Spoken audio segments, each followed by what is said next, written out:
Olá, bem-vindas a mais uma aula de preparação para a Semana dos Espaços Atrativos e Intencionais. Eu sou a Prof. Dai, sou pedagoga e eu ajudo pedagogas da educação infantil a usarem os espaços de modo atrativo e com intencionalidade.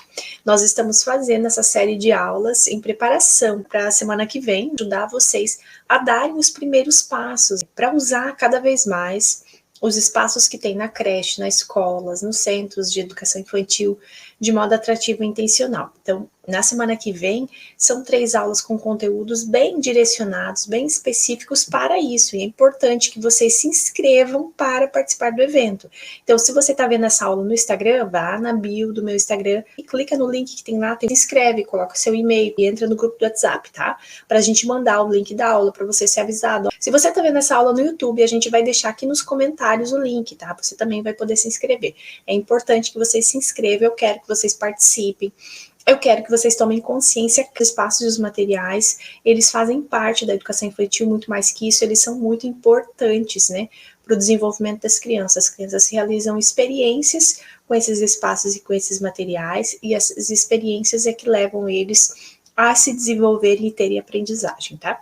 E a nossa aula, a aula de hoje, é também de um tema que aparece muito, como implementar os espaços, mesmo não tendo auxiliar. Como que eu faço, tá? Então hoje a gente vai conversar sobre isso. Um espaço atrativo e intencional, ele começa bem antes da organização dos materiais. Então por que eu trouxe isso aqui para vocês?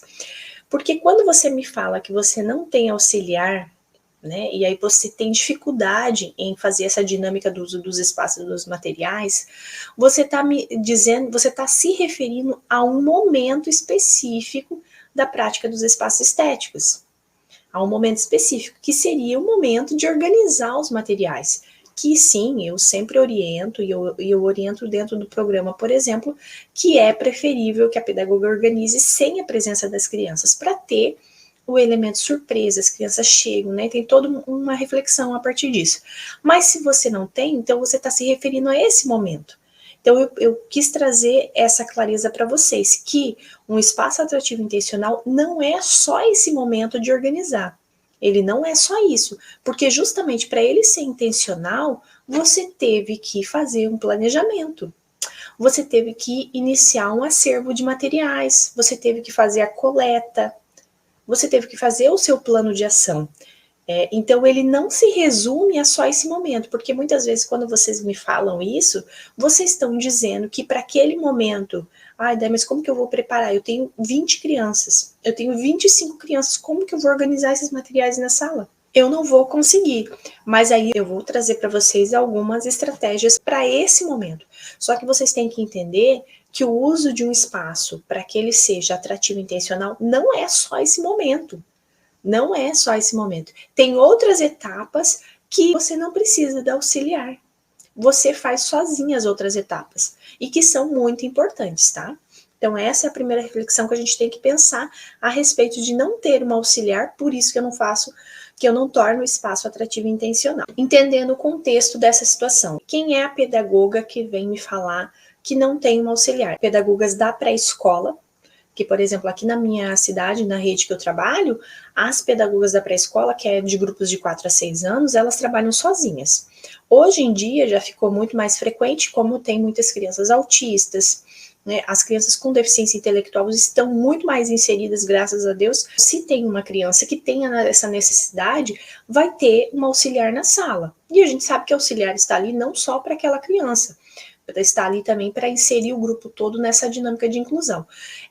Mas assim, pensando que a pedagoga está sozinha, seria esse grupo de 4 a 6. Abaixo de 4 anos, grupos bem menores na proporção por adulto.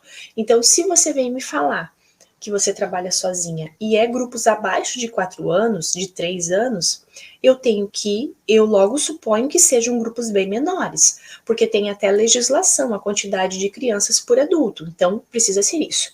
Abaixo de 4 anos, com um grupo de 12, 15 crianças e somente um adulto, denuncie. Se você está trabalhando com um grupo, né, que tem menos de 4 anos, menos de 3 anos, e tem essa proporção 15 crianças para você dar conta sozinha é um risco para as crianças e para você. Então você pode denunciar. Se você não quer denunciar no Conselho Municipal de Educação, denuncie no Ministério Público. É denúncia anônima, ninguém vai saber. Denuncie a Secretaria de Educação. Se for rede privada, denuncie, porque não pode. Não pode. As crianças pequenas, elas dependem da ajuda, elas dependem do auxílio de um adulto. E é muito sério isso. O Ministério Público vai notificar e vai ver que isso está acontecendo. Eu tenho certeza que alguma mudança vai acontecer. Pensando que são esses, a primeira e a segunda bolinha que vocês estão vendo, grupos maiores, como eu falei para vocês, as crianças têm mais autonomia, né? Então, aí é possível. Se forem esses grupos abaixo de 4 anos, que já veio pedagoga falar para mim que trabalha sozinha, só que a proporção de criança tá ok para ela. Então, também é possível ela realizar o uso dos espaços dessa forma, tá? Então, só para a gente entender o contexto em que eu vou direcionar essa minha fala, né, para vocês. Os benefícios da preparação dos espaços junto com as crianças. Ali no início eu falei para vocês que na dinâmica dos espaços estéticos eu faço orientação que essa preparação seja sem as crianças, né? Tem um motivo para isso. Mas se você não pode, se você se encaixa em um dos grupos anteriores, que não seja o último, porque o último está descartado, né? Primeiro tem que resolver esse problema. Tem sim benefícios para que você faça o momento da preparação. Aqui eu estou falando de uma etapa desse processo, que é quando a gente vai dispor os materiais. Então, que benefícios que você vai estar colocando ali à disposição na sua prática junto com as crianças? Elas vão aprender a ter muito mais cuidado com os materiais, preparar para o outro, observar a construção de um espaço atrativo. Então, as crianças que estão sentadas vão estar observando isso acontecer, isso é muito interessante. Pertencimento ao processo, porque isso eles vão estar ganhando também, que as crianças que às vezes recebem um espaço pronto não ganham. As que estão observando vão se sentir parte daquela construção, porque elas estão vendo, e as que estão te ajudando, elas vão se sentir muito mais parte daquilo, né? Do processo de construção, daquele momento de brincadeira, de exploração. A espera, aqui tem um sentido e um objetivo, e as crianças estão vendo isso diante dos olhos. Isso aqui eu quis trazer para vocês, porque é muito interessante esse último ponto. Geralmente a gente faz as crianças esperarem por algo, e elas não sabem porque elas estão esperando, as mais rebeldes vão se rebelar, vão nos incomodar, e vão dar trabalho. E aqui, quando você pede para elas esperarem, porque logo vocês vão ver mais para frente que aqui algumas vão ajudar, que são poucas crianças, e a maioria do grupo vai ter que esperar. E as que estão esperando, elas estão vendo porque elas estão esperando, então faz sentido. É aqui que essa ação de esperar, né, que não é fácil para elas, vai ganhar sentido. Por isso que não se torna tão penoso, e por isso que vocês vão conseguir, eu tenho certeza, tá? E daí vem o questionamento, Dai, mas as crianças não vão esperar eu organizar o espaço. Na hora de guardar os materiais, vai virar bagunça. Como que eu vou selecionar e buscar esses materiais? Pensando nesses pontos aqui que vocês apresentam como dificuldade, que vocês não conseguem usar esses espaços de modo atrativo e intencional, eu fiz um roteiro para vocês. Então, 9 passos para tornar os espaços atrativos e intencionais, mesmo sem ter um auxiliar. Olha só, eu pensei em 9 estratégias que você não tem auxiliar, amanhã você vai começar a usar isso, tá? Amanhã. Então, pegue o papel e a caneta e comece a anotar. São 9 pontos, 9 passos, tá? O primeiro dele, o planejamento. Seja bem rigorosa, faça o plano de ação ser realmente seu guia. Eu fico repetitiva nisso daqui, mas eu gosto de trazer para vocês, para que isso também é uma coisinha que a gente tem que, enquanto pedagoga, a assumir, a internalizar, a tomar posse disso, porque os documentos que a gente usa deixarem de ser burocracia para serem os nossos recursos, os nossos suportes. Se você não tem auxiliar, mais ainda, porque no seu planejamento você vai elencar exatamente os materiais que você vai usar. Você vai, inclusive, no momento desse planejamento, você pode fazer a coleta dos materiais, já deixar eles coletados. Como que você vai organizar esse espaço no momento ali que as crianças estão junto? Como que você vai dispor? É aqui no planejamento que você vai escrever, tá?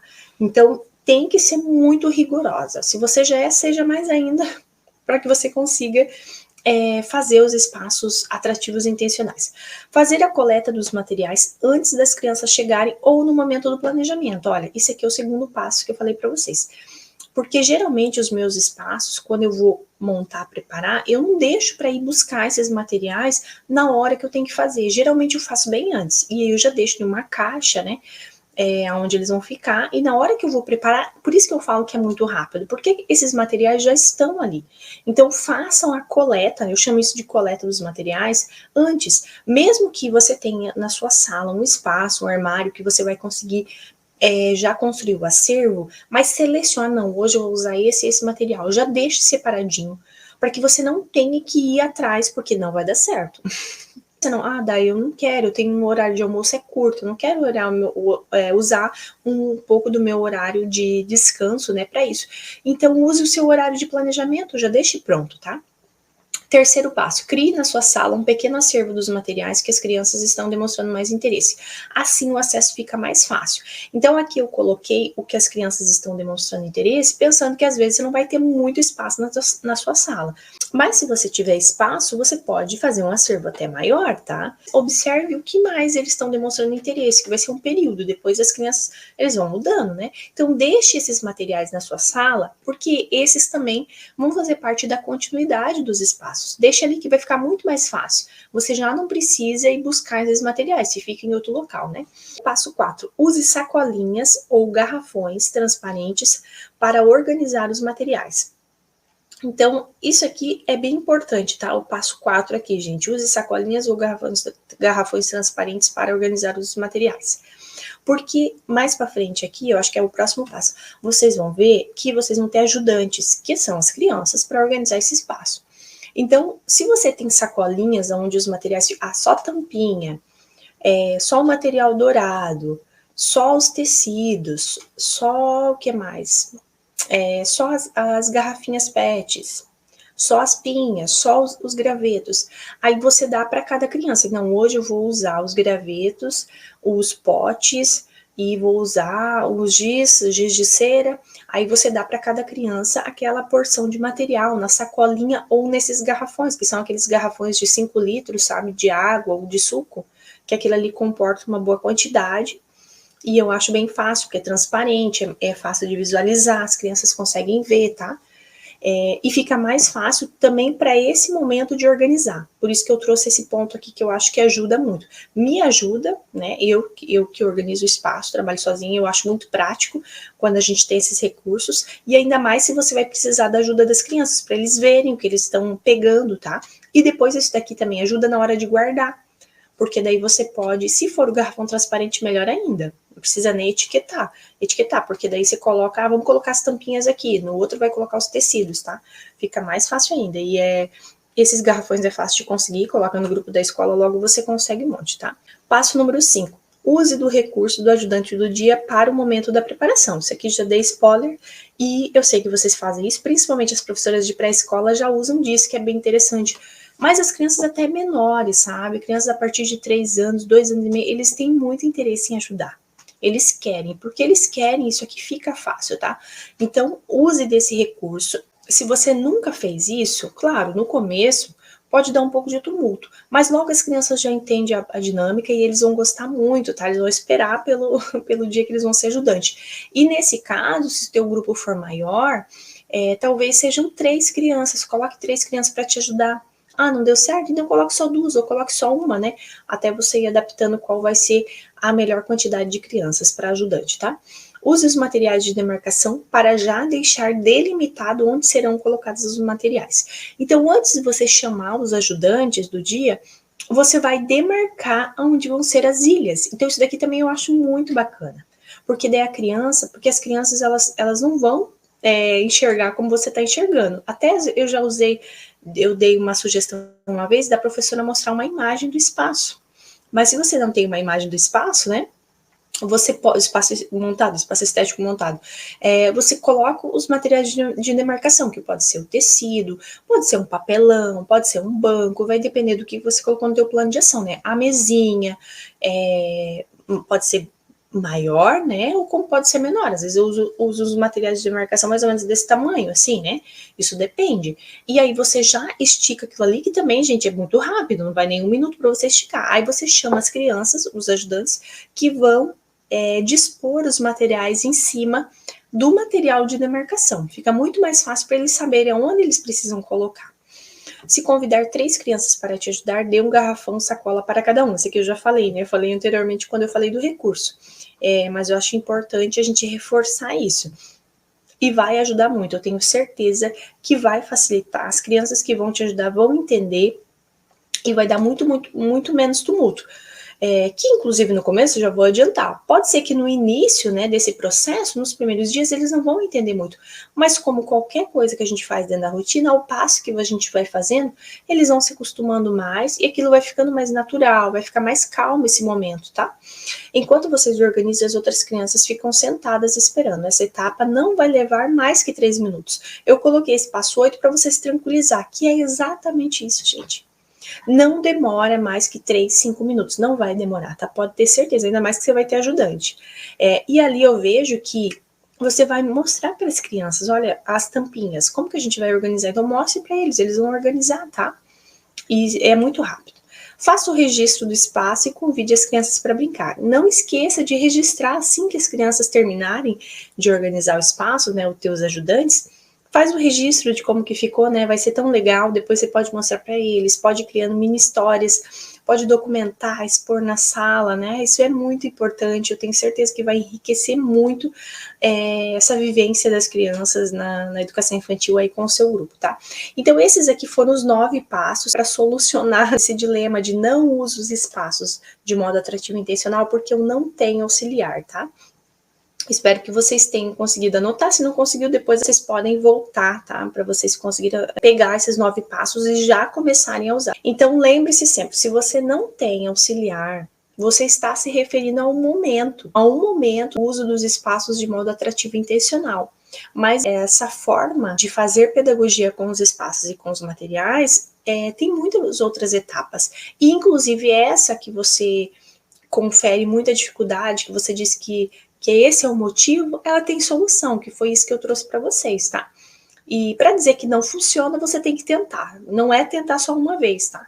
Tem que tentar 1, 2, tentar 1 mês, 2 meses. Não, realmente não deu certo, aí a gente vê por que não deu certo e tenta outra alternativa. Mas se não tentar, não pode voltar aqui e me dizer que não dá certo, tá? Esse era o meu objetivo com essa aula, trazer para vocês essa reflexão, para que vocês compreendam isso, para que vocês tirem esses mitos, né? Que às vezes não faz as coisas, que é um mito que se cria e não se sai daquilo, né? Às vezes você fica perdendo de ganhar tanta coisa na sua prática, no seu exercício da profissão, porque você tem um mito e você acreditou nele e não vai atrás para derrubar ele, tá? Então eu espero que hoje eu tenha derrubado esse mito aqui e que vocês consigam dar passos, né, cada vez mais largos em direção ao uso dos espaços de modo atrativo e intencional. Lembrando que se vocês tiverem qualquer dúvida, deixe nos comentários que eu vou responder. Se tiverem uma contribuição para fazer a respeito dessa aula, do que a gente conversou, também deixe aqui. E se inscrevam no nosso evento, Semana dos Espaços Atrativos e Intencionais. Nessa semana vocês vão aprender de modo muito mais aprofundado como que você vai usar os espaços de modo atrativo e intencional. Eu espero vocês lá e foi muito bom estar aqui com vocês. Até a próxima!